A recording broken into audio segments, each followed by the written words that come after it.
Afternoon by Paul Wedrich from Imperial College. Yeah, thank you very much for the opportunity to speak here. So this talk will be about colored link homologies. So there's the word not homology in the title of this conference. So I figured I should maybe start with some motivation, which will include somehow a discussion of what I would like to think about as a not homology or a link homology theory. And then I'll talk about SLN link homologies and the large N limits, or the HOMFLY-PT homologies that we've already heard something about today. Okay, so I'll use the first part, this motivational part, also to introduce some notation to warm up. There's probably not going to be much new stuff here for you. So we all know that the Jones polynomial is an invariant of oriented links, which is taking values in Laurent polynomials in one variable q, and it's uniquely determined by its value on the unknot and an oriented skein relation of this form. So once you have this relation, you can cook up other link invariants by perturbing this skein relation. For example, you can change this exponent 2 to n, and you recover what is known as the SLN polynomial. Now, if n grows very large, you'll be able to separate the contributions of this q to the n from just the q's here. And you can treat q to the n as an independent variable a, and you get what is known as the HOMFLY-PT polynomial. And if you now you can do something strange. Now you've made n very large, treat q to the n as a separate variable, and now you can set n equal to 0 in some sense. Set a equal to 1, and you recover the Alexander-Conway polynomial. So that's not SL0, that's GL11. Okay, and if you have framed links, then you can get even more link invariants using this recipe by cabling your link with some braid for closure, for example. So so the way to conceptualize this is using Reshtig and Tarai for Chern-Simons invariants. So for links in R3, I'd like to think about them as a function that associates to certain triples Laurent polynomials in this one variable q with integer coefficients.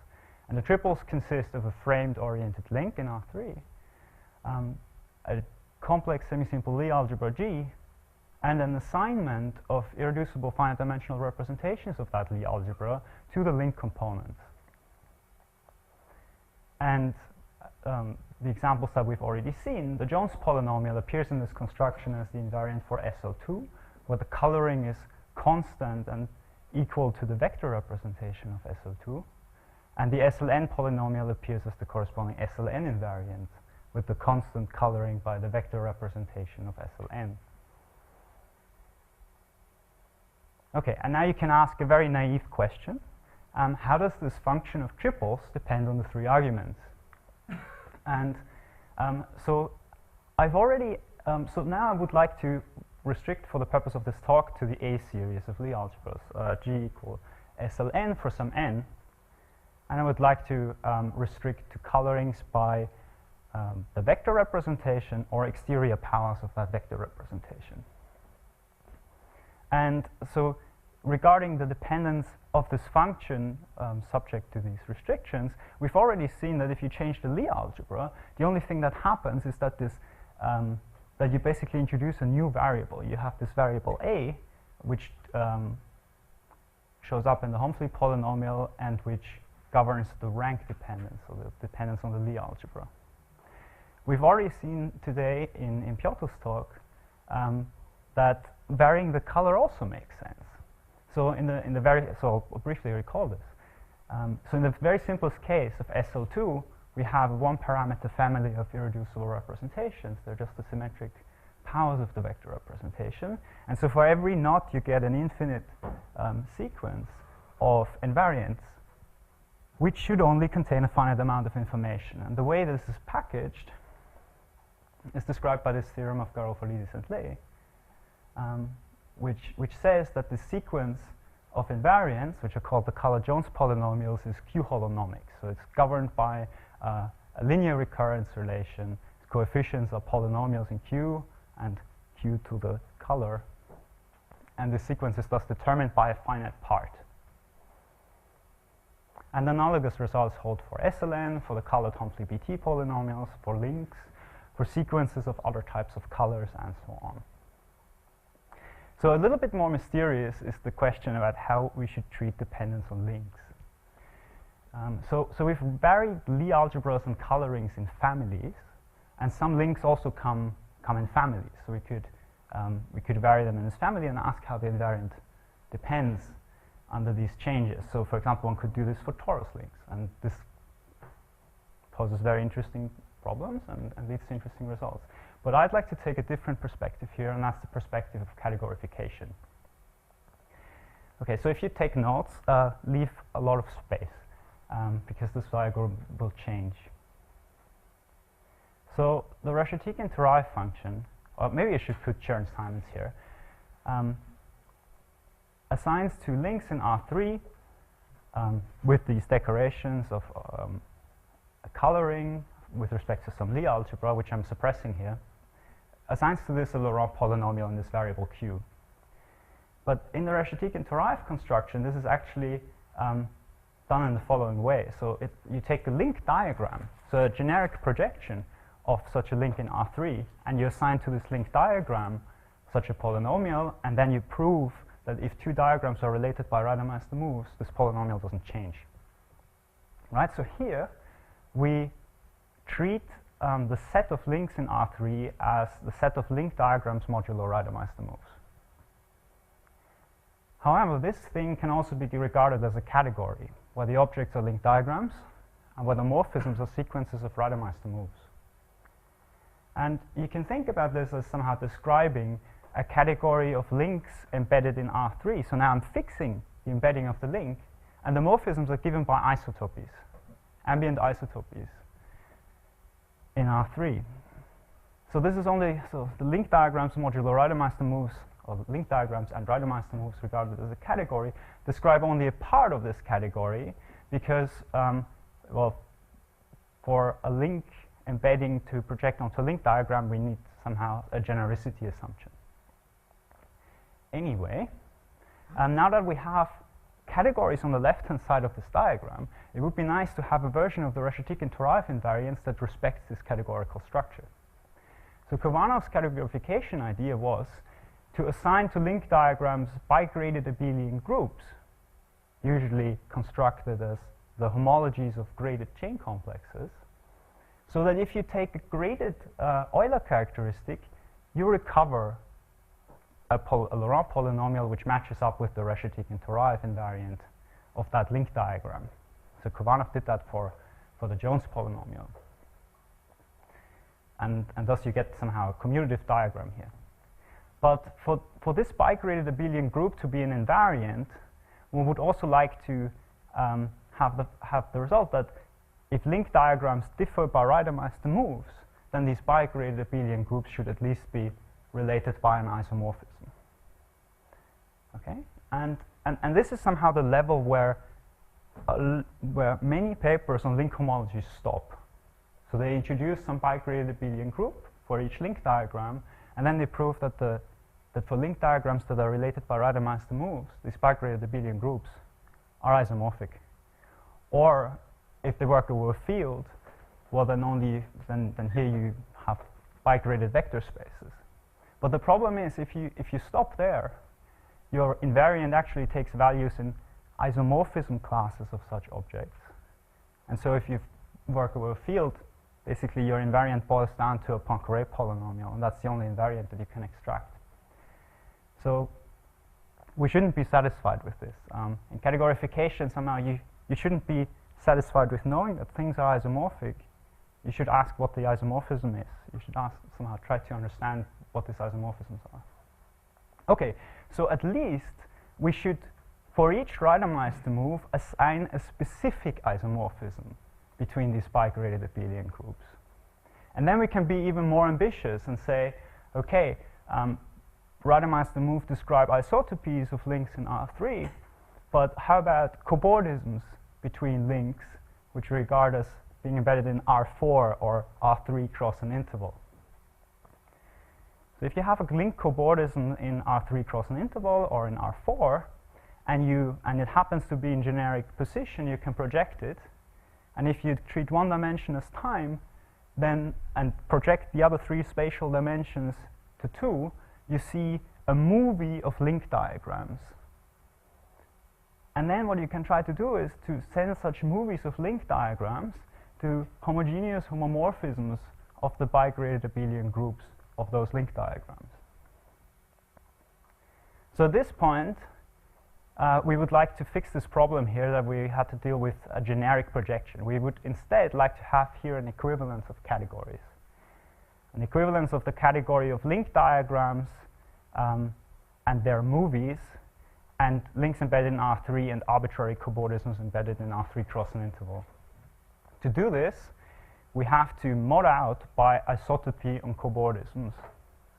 Okay, so if you consider link cobordisms in R4 modulo isotopy, then you suddenly have lots of movies of diagrams which describe the same cobordism, or isotopic cobordisms. So these relations of movies of diagrams are known as the Carter-Saito movie moves. And if this construction of a categorical Reshetikhin-Turaev invariant supposed to respect these isotopies, then it should also respect these movie moves. And that's usually somehow the hard part in establishing that such a construction somehow actually works. So one example, so here is the movie move number 10 in Barnard-Hahn's numbering. It shows a sequence of 8 Reidemeister 3 moves performed on this, starting from this link diagram and ending up at the same tangle diagram and ending up at the same tangle diagram. So this construction should assign to this, when it's appearing in a larger link diagram, a homogeneous homomorphism of bigraded abelian groups.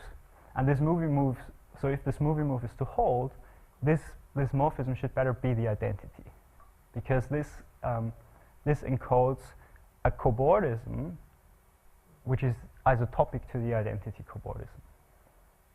Okay, so you have, if you have such a construction, you have to check not only that it somehow induces, not only that Reidemeister moves induce isomorphisms, you also have to check that the maps that you assign to cobordisms respect lots and lots of these movie moves.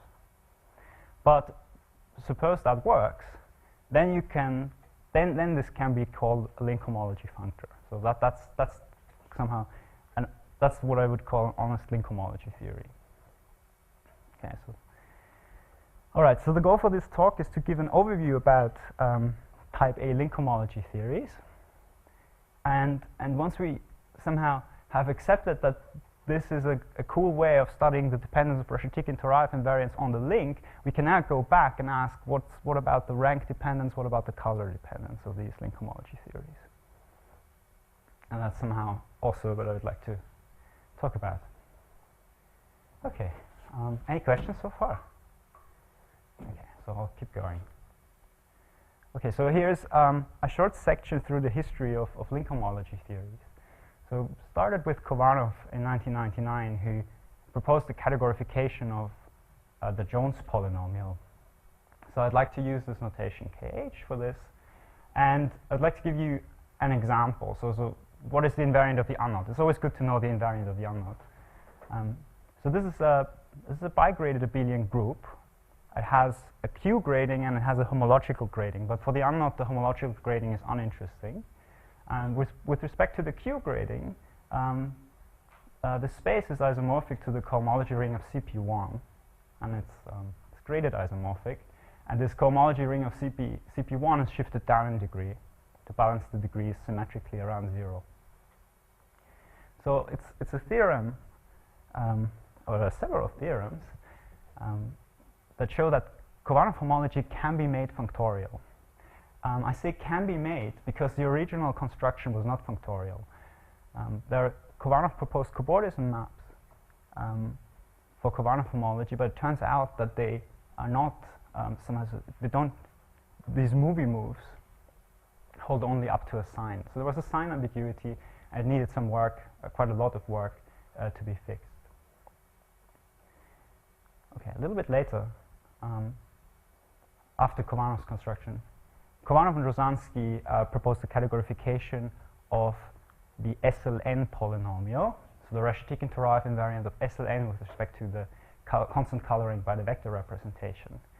And again, here's the invariant of the unknot for the SLN theory. It's isomorphic to the cohomology of CPN minus 1, and again shifted in degrees a bit. So there's a relationship between Khovanov-Rozansky homology for n equals 2 and the original Khovanov homology, which you can see in the unknot case in this example. A little bit later, Wu and Yonezawa extended Khovanov and Rozansky's work to the colored case. And here by colored, I mean colored by exterior powers of the vector representation. So since we only deal with exterior powers, I'll just record the exterior exponent and place it next to a link component. So if we have a k-colored unknot and we look at the SLN invariant of that, again, the homological grading is 0, but with respect to the Q grading, it's graded isomorphic to the cohomology ring of the Grossmanian of k-dimensional subspaces in C to the n, shifted in degrees a bit. Okay, so it's a 3-week-old theorem, but this construction can also be made functorial. And it's joint work with Michael Erik and Daniel Tubenhauer. So now I'll say a little bit about how this works later on. Okay, so this was only a section through the history of the subject, because SLN link homologies have been constructed and studied in very different setups. So the section that I talked about uses matrix factorizations, and it started with Khovanov and Rozansky and then completed by Wu and Yonezawa. But there also exist representation theoretic constructions, combinatorial constructions, constructions in algebraic geometry, in more diagram algebraic constructions which are much more general. There exists symplectic construction, and there exist physical constructions. And somehow in each of these subjects has a somehow unique perspective on the same thing, but most of these are by now proven to give isomorphic invariance for links. Maybe the main exception is the symplectic case, so that we only know it for SL2, and that's due to relatively recent work of Mohammed Abu Said and Adam Smith. Okay, so that much about the history. So I've told you that there are infinitely many invariants of knots, somehow for each Lie algebra, and for each coloring of the knot, you get an invariant. So if I give you an infinite family of invariants, you should ask at least 2 questions. So what are they good for? And if there are infinitely many, what are the relations between them? So let's start with the first question. So here are some examples. One of the first applications of Khovanov homology is due to Jake Rasmussen. And it's concerns the construction of a concordance homomorphism, and derived from that a slice genus bound. So that was generalized to the case of SLN by Andrew Loeb, and to the case of colored SLN homologies by Hao Wu. But these Khovanov-Rozansky homologies can also be used to give barons on other geometric and topological quantities like Thurston-Bannikin numbers and splitting numbers for links. And a result of a slightly different flavor is this powerful theorem of Kronhammer and Mrowka that says that Khovanov homology detects the unknot. So if the Khovanov homology of a knot is isomorphic to that of the unknot is the unknot. So what these geometric and topological applications have in common is that they all rely on spectral sequences that relate different link homology theories. So somehow we can take from this that one link homology alone is maybe not so useful, but if you have several link homologies and relationships between them, then interesting things can come out. That leads me to the second question. What are the internal relations between Khovanov-Rozansky link homologies? So the first of these relationships is due to Lee from 2002.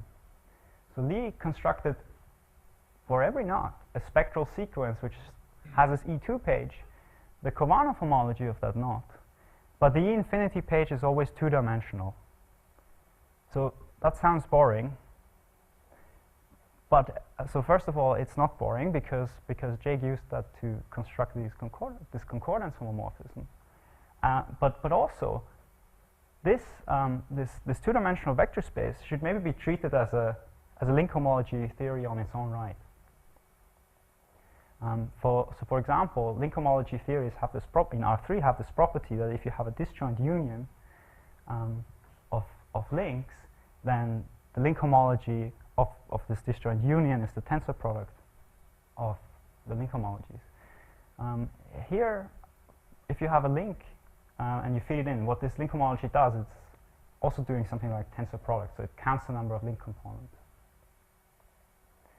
So a little bit later, in 2004, Gornick constructed similar spectral sequences for Khovanov-Rozansky SLN homology in the uncolored case. So here, the E2 page is isomorphic to SLN homology, and the E infinity page is an n-dimensional vector space in the case of knots, and something slightly bigger in the case of links. And that's what Andrew Lobb used to construct his concordance homomorphism. Okay, and then here's another example. So Mackay constructed the spectral sequences which starts at the SL3 homology, and now something different happens. So you don't see just one-dimensional pieces. You see a one-dimensional piece, but also an SL2 piece, a Khovanov homology piece here. And that should be now there should be a pattern emerging, right? So here you start with the SL2 homology, and you go to something two-dimensional, or 2 times something one-dimensional. Here you start at the SLN homology, and you go to n times something one-dimensional. Here you start at SL3, and you go to SL2 and something one-dimensional. So maybe the one-dimensional thing should be the SL1 homology. If that makes sense. And that should be the generalization. So if we have a knot, and we write n as a sum of nj's, natural numbers, and there should be a spectral sequence which takes me from the SLN homology of a knot to a direct sum of the SLNJ homologies of that knot. So, and that is true, and it follows from a slightly more general result for colored homologies. So here you write again n as a sum of nj's, and again we use the notation like a little k superscript at knot for meaning that it's colored by wedge k. And so then we can find a spectral sequence which has its E2 page, the colored SLN homology, and its E infinity page is isomorphic to a direct sum of tensor products of Khovanov-Rozansky homologies of smaller rank and smaller color. And the direct sum here is over all possible ways of distributing this color k onto the SLNJ pieces. Something similar happens for links also. And this was, so I've studied these types of deformations in my thesis, and the result then also appeared in a paper joint with David Rose in 2015. Yeah. Can you remind me, is this unreduced?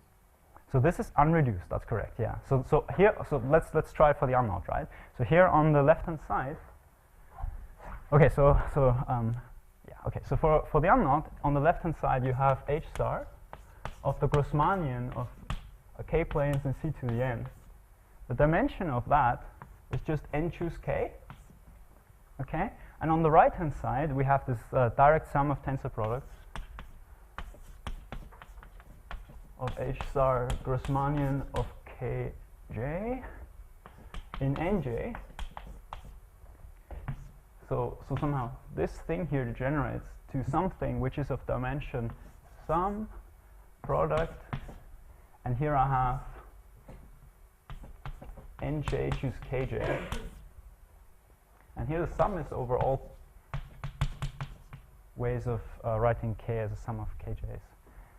So here you okay, so this spectral sequence is degenerate for the unknown, and what this formula is doing is think about the usual interpretation of binomial coefficients. Here you choose a k-element subset of an n-element set, and on the right-hand side I've partitioned my n-element set into subsets of size nj, and now I'm counting somehow with respect to this refined partition the ways of drawing k-element subsets.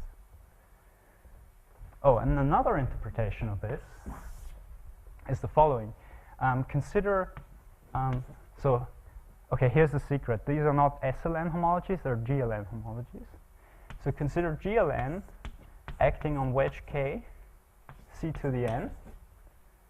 Well, that's somehow the unknown invariant. And consider somehow this subalgebra, direct sum GLNJ.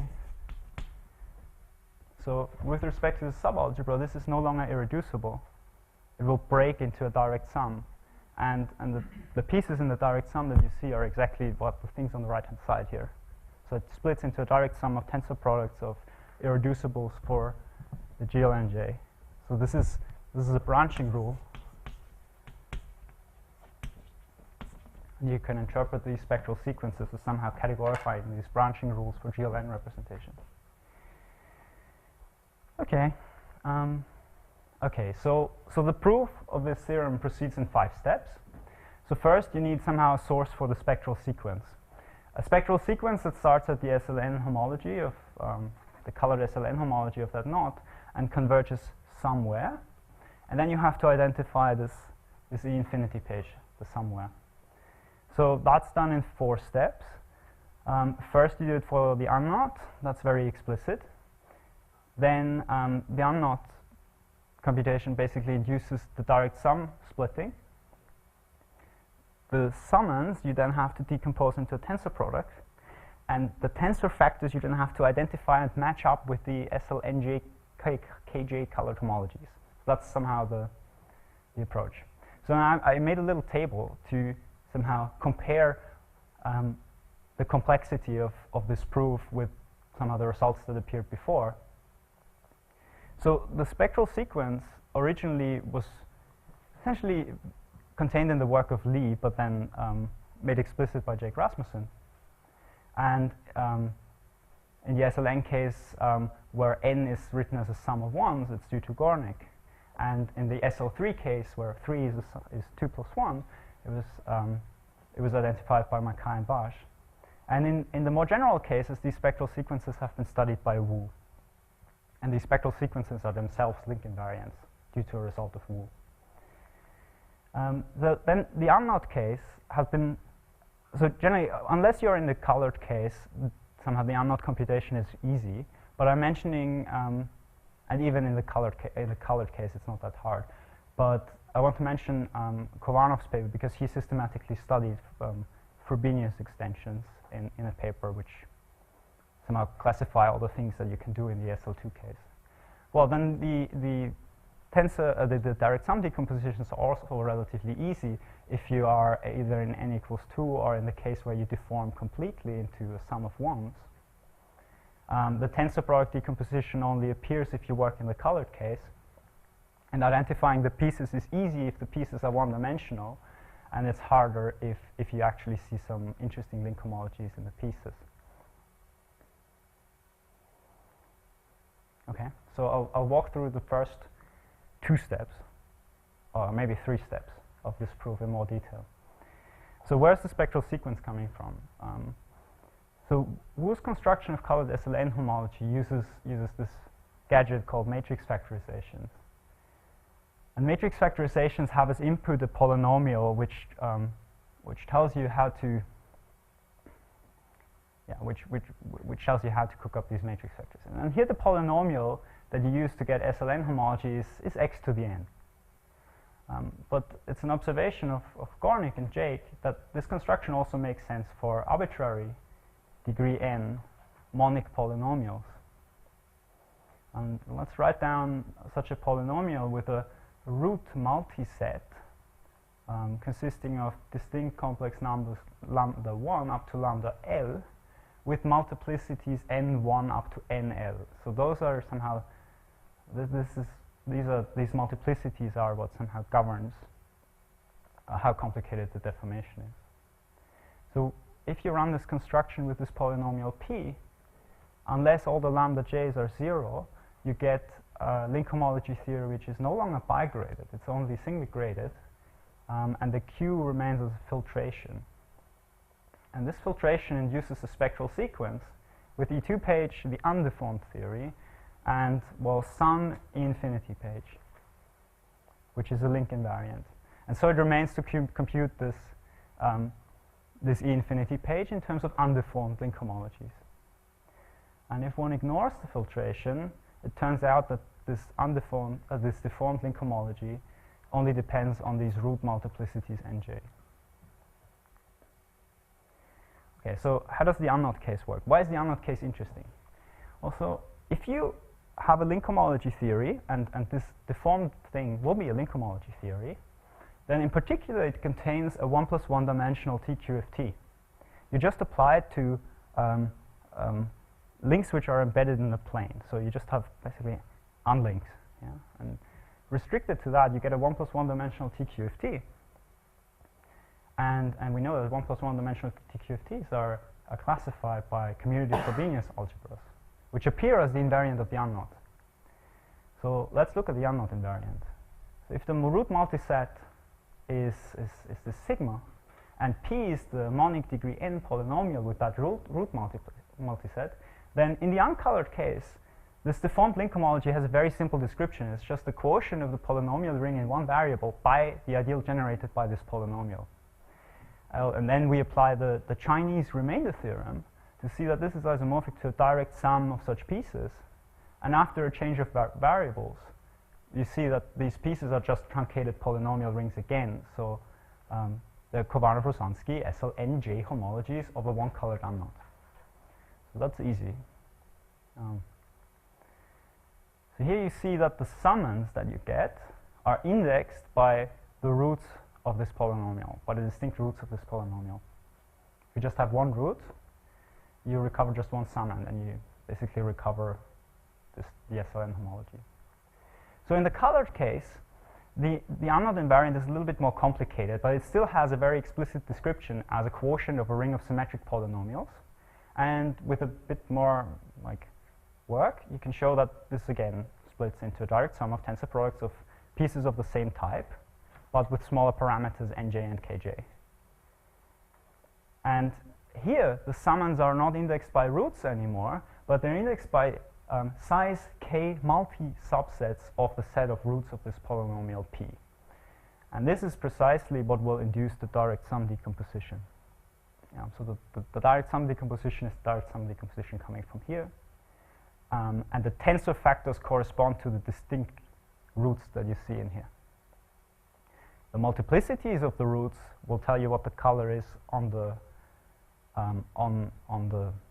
knot in the tensor factor.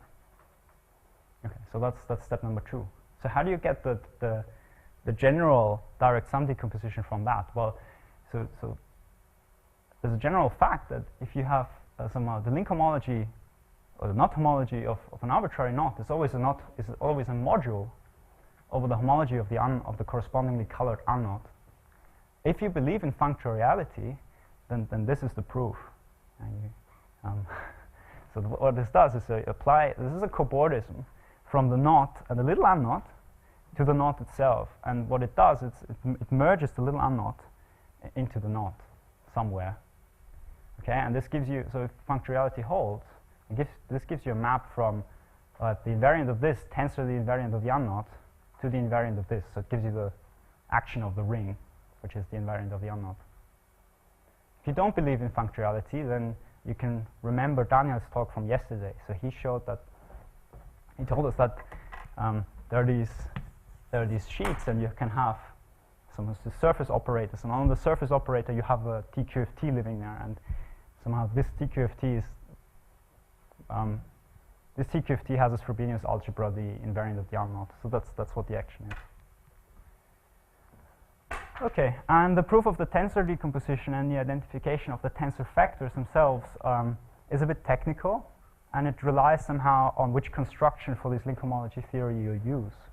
So in the paper with Dave, we use the SLN forms that he constructed in joint work with Oil Kefelek, and in the cases SL2 and SL3 before with Aaron Lauder.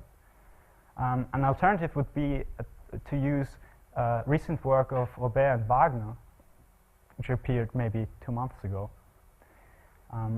But also this is coupled somehow to get this tensor product decomposition and the identification of the tensor factors. You need to couple this to Karoubi envelope techniques that were developed in a very beautiful paper by Barnatan and Morrison. Yeah, so I'm not going to say any more about this because I would like to talk about applications. So one application is a proof of the functoriality of colored Khovanov-Rozansky homologies. So to sketch how this is done, I should tell you how one usually constructs, how one usually defines the linear maps or the homomorphisms associated to link cobordisms. So if we have a link cobordism embedded in R3 cross an interval, then generically it can be described by movies of link diagrams, as I've mentioned. And so these movies consist of frames, so pictures of link diagrams, and two consecutive frames differ only by one of 3 different types of things. So either you just see a planar isotopy of the link diagram, or you see a Reidemeister move happening as you go from one to the next, or you see a Morse move, so that corresponds to a handle attachment on the cobordism. So in the Khovanov-Rozansky theories, you would associate to such pieces, well, to the planar isotopy, you would associate a certain natural isotopy isomorphism. To a Reidemeister move, you already know what to assign to because before that you've proved invariance on the Reidemeister move, so you've constructed explicit maps for these Reidemeister moves. You assign those to such a basic piece. And whenever you see a Morse move, so for example the creation of a little circle or a saddle morphism or when a circle disappears, we also know what to do because underlying this construction there's a 1 + 1 dimensional TQFT, and the TQFT contains precisely the maps that should do this. So unfortunately this is easier said than done because first of all some constructions do not have a well-defined saddle morphism. So for example, Khovanov-Rozansky's original definition using matrix factorization has a sign ambiguity for saddle morphisms, so you can't do this there. And even if you can fix that, often enough, especially in the case of these colored link homologies, one simply doesn't know a good choice, or one simply didn't know a good choice for the Reidemeister isomorphisms. Often these arguments are somehow proving the invariance on the Reidemeister moves is done by saying, okay, so there's a one-dimensional space of such isomorphisms, but we don't really care which isomorphism we should pick. So somehow these Reidemeister isomorphisms are only known implicitly, for example, up to scaling. So to get a completely functorial theory, that needs to be fixed. So in this paper with Michael and Daniel, we proceed along the following lines. So first of all, we need a construction of Khovanov-Rozansky homology which allows saddle cobordisms and isomorphisms associated to all kinds of planar isotopies. So this was not possible using the foams of Kefelec and Rose. So for this we need to use the foams of Robert and Wagner, which are 2 months old. Then we need to choose specific Reidemeister isomorphisms. And the way we choose them is that we somehow anticipate what their behavior would be under the generic deformation. So we know that somehow this deformation theorem should also work in this setting. And then there's this generic deformation where we deform into one-dimensional pieces. If you deform into one-dimensional pieces, Reidemeister isomorphisms should be very simple. They should be given by diagonal matrices. And that allows us to somehow make a good guess for what these isomorphisms should be. Well, and then we need to check movie moves, so these coherence relations between various cobordism maps. And this is done in 2 steps. So first of all, there's an old argument of Barnatan that implies that these relations, these movie moves, automatically hold up to scalars in the ground ring. So it remains to check these scalars. And then we use an idea that I learned from Christian Blanchet, So we check that these scalars, that somehow this is the only way where this can go wrong, that these scalars are actually 1, and so nothing goes wrong, by computing these scalars in the generic deformation, where everything is deformed into one-dimensional pieces. So once we've done that, and it takes about 10 pages or so of explicit computations, we know that the same is true for the undeformed theory, because both of these theories are specializations of an equivariant colored Khovanov-Rozansky theory, which is somehow defined along the way. So this is somehow going through automatically. And you can think of the equivariant theory as one that associates to the unknot, not this cohomology ring, but it's GLN equivariant cohomology ring. So there's somehow a version of this which is built out of the GLN equivariant cohomology, and then the deformation parameters that show up and give rise to all of these spectral sequences can be interpreted as somehow the generators of the equivariant cohomology of a point. Okay, so that's a sketch of the functoriality proof. So now let me say something about HOMFLY homology. So one of the early expectations from the perspective of physics was that so first of all, there should be SLN homologies for any n, and then these SLN homologies should have a large n limit, just like the Reshtkin-Tarayev SLN invariance limit to the HOMFLY polynomial. But already, if you look at the unknot, there's a problem. So let's think about the uncolored case. Then the invariant of an unknot is just n-dimensional. And if you let n go to infinity, this stabilizes to something maybe if you interpret it correctly, but it doesn't look like the invariant, it doesn't look similar to the HOMFLY polynomial of an unknot, or anything that categorifies the HOMFLY polynomial of an unknot. So an easy way around this is to consider a version of these link homology theories which is automatically one-dimensional on the unknot. So basically, these have been introduced by Khovanov-Rozansky in their original paper. So this is a version of their theory which categorifies the reduced SLN polynomial. That's the polynomial that takes the value 1 on the unknot, and correspondingly, the link homology takes as value a one-dimensional vector space on the unknot. So this forces the stabilization on the unknot, okay, but does it help? The answer is yes. So a little bit later, they also introduced the triply graded homology that Matt was talking about, and in their paper, they also gave a reduced version of this triply graded homology, which categorifies the reduced HOMFLY-PT homology, and again, it's one-dimensional. So here you see some kind of stabilization. So and then Jake proved that the stabilization property actually holds for these reduced link homologies. And the way it goes is that for any knot and any n, there's a spectral sequence which starts at the reduced HOMFLY homology of that knot, and it converges, okay, so it takes that with the gradient collapsed in a suitable way, and it converges to the SLN homology of that knot. So the reduced triply graded homology of a knot has a nice property that it's finite dimensional, and the differentials in the spectral sequence have a degree which have degrees that depend on n.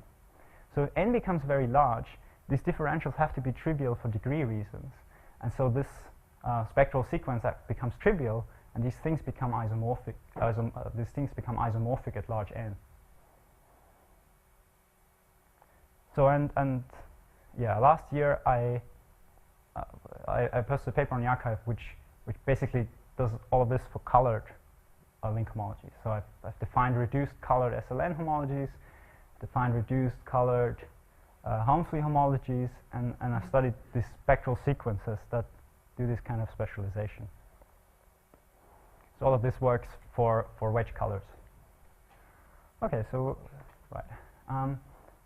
But this stabilization property is just one aspect of this structure that is expected from the perspective of physics. Other features of these expected structures are that there should be differentials. So there should be, I would interpret them as spectral sequences which start at the SLN homology and converge to the SLM homology if m is smaller than n. For sufficiently simple knots, the reduced k-colored HOMFLY homology should be closely related to the kth power of the reduced uncolored HOMFLY homology. This is a property that you can see on the level of HOMFLY polynomials. If you specialize q to 1, then the colored HOMFLY polynomials with respect to wedge powers should be powers of the uncolored one. And this is only expected for sufficiently simple knots. And then there are various symmetries, which are still mysterious. This story got started by a paper of Nathan Dunfield, Sergei Gukov, and Jake, and was then developed also by Markus Stosic, who is in the room, and also Piotr. Okay, so what can we say about these properties using the technology that I've already mentioned in the talk? So first of all, I'd like to use deformations to cook up some of these spectral sequences. So I need a deformations theorem for reduced SLN homologies. And here's such a theorem. So if you compare it to the theorem we had before, it does the following. So again, you write n as a sum of nj's, and you have a spectral sequence which starts at the SLN homology of the k-colored knot, but this time it's the reduced one. And it again converges to something which is built from lower rank, lower color homologies. But the difference is now you don't have a direct sum. You don't have a direct sum. Instead, you get to choose. Oh, there's some typo. I don't know. So what I want here is that k equals the sum of kj's. So a priori, you get to choose not only you get to distribute the rank n into nj's, you also get to distribute the k into a sum of kj's. And then you find a spectral sequence which takes you from the reduced k-colored homology with respect to SLN to a tensor product of SLNJ kj colored homologies. Okay, and okay, so how do you get the differentials? Well, what you do, you set n1 equal to m, and then you distribute all the color into k1. So then on the right-hand side, you see a tensor product where one tensor factor is interesting, and it's this one. And all the other tensor factors are rank 0, color 0 homologies, which are just one-dimensional vector spaces. So on the right-hand side, you just see the SLM homology differentials. And here's a version of the exponential growth property. So here we do the following. We start with the SLK times n homology of the k-colored knot. And then we write k times n as a sum of kn's. So we write kn is n plus n plus n plus n. And then we distribute the color k into lots of ones. And then on the right-hand side, you see lots of equal tensor factors. So you see a k-fold tensor power. And there's a spectral sequence which does that. Okay, there are also relationships to the colored homologies. So here on the right-hand side, you see the spectral sequence which goes from the uncolored reduced HOMFLY homology of that knot, and k tensor power, to the uncolored SLN homology. That's Jake's spectral sequence. And here on the left, there's the spectral sequence which comes from the generalization from my paper a year ago. And you also have a spectral sequence which goes from the colored HOMFLY homology to any SLN homology, in particular the SLKN homology. And now you make n large, and you make k times n large, and these things become isomorphisms. So you can interpret this as a spectral sequence which starts at the k-colored HOMFLY homology, and it converges to the k-fold tensor power of the uncolored HOMFLY homology. So in particular, if you look at dimensions, this has to grow exponentially in color. And then the conjecture, the physical conjecture would be, if these knots are sufficiently simple, the spectral sequence degenerates. Okay. So, so I'd like to finish with just a few remarks. further directions, stuff that I'm interested in, stuff that I'd like to talk about with you guys. So first of all, these deformed reduced link homologies produce interesting new slice genus bounds due to work of Lucas Levac and Andrew Lobb. An interesting question to ask what other topological invariants you can find by using deformations.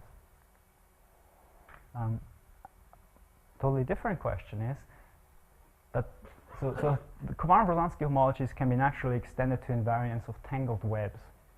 Because these webs show up in the construction, they're already present. But then you can ask whether this construction can be made functorial under foams embedded in four-dimensional space. Also very intriguing question is what categorified Q holonomicity for link homologies should mean. So I've told you there's an infinite sequence of link homologies for each knot. Say, for example, the k-colored HOMFLY homologies or k-colored reduced HOMFLY homologies. So how can we encode somehow this growth behavior in a way that somehow takes into account this categorified structure? One could, of course, somehow conjecture that there are recurrence relations for the Poincare polynomials, but maybe we should look at somehow a more categorically flavored statement of that sort. Then I mentioned there are some remaining aspects of this physical structure, especially symmetries, which are very mysterious in the current setup. There are some indications that maybe this could be explained through link homologies that categorify Lie superalgebra Reshetik and Toraev invariants. Then one can also study relations to analytic or gauge-theoretic link homologies. And that's related to the previous question, because there's been a paper of Ellis, Petkova, and Vartesi that shows that tangle floor homology is related to the representation theory of GL11. Yeah, and finally, I mean, we're all interested in link homologies in other three manifolds. One particular nice question is what link homologies should be for links in thickened surfaces, because thickened surfaces you can stack, and maybe that should give rise to monoidal link homology functors which categorify the scale algebra multiplication. Well, and there's also the dream constructing four-dimensional TQFTs and so on. All right, so I think we should stop here. Thank you very much.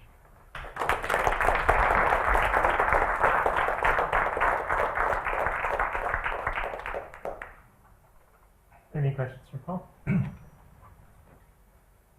Can you, so earlier you said that these are really GLN homology theories, yeah, as opposed to SLN?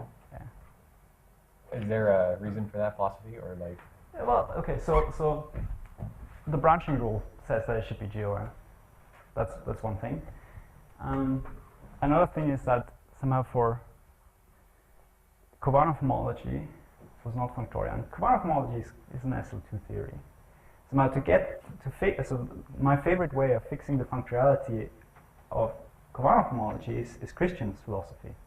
And to do that, you take the Khovanov-Rozansky approach, basically, and specialize n equals to 2. And what you have in n equals to 2 is, so instead of, well, okay.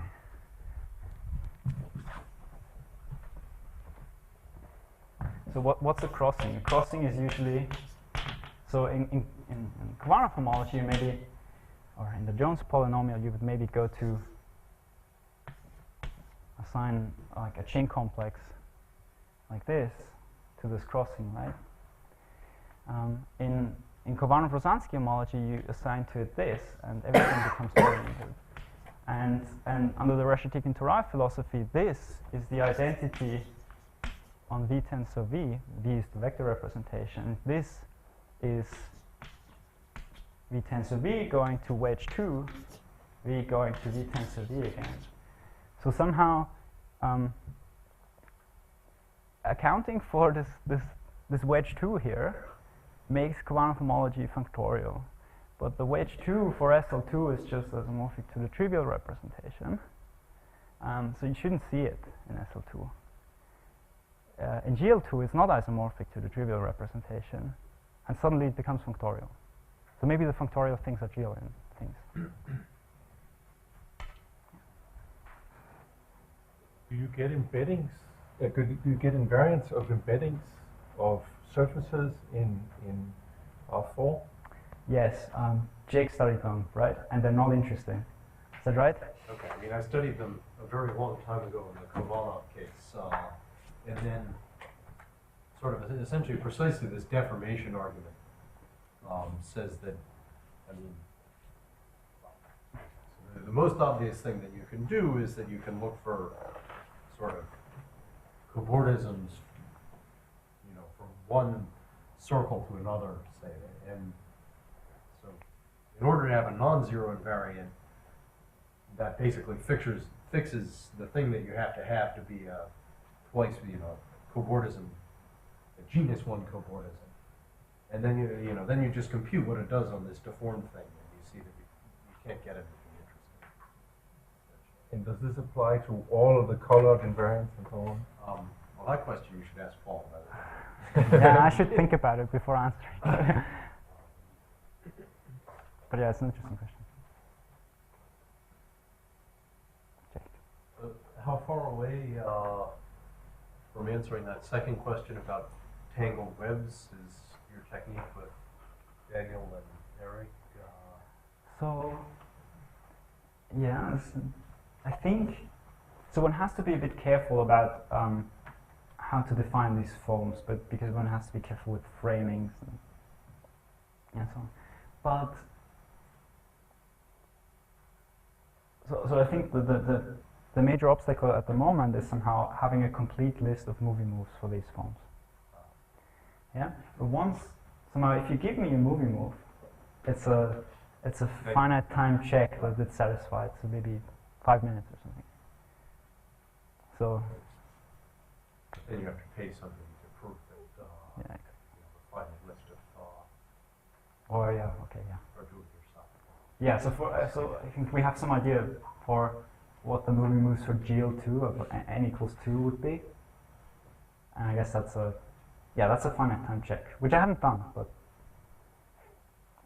I should use exactly the same techniques.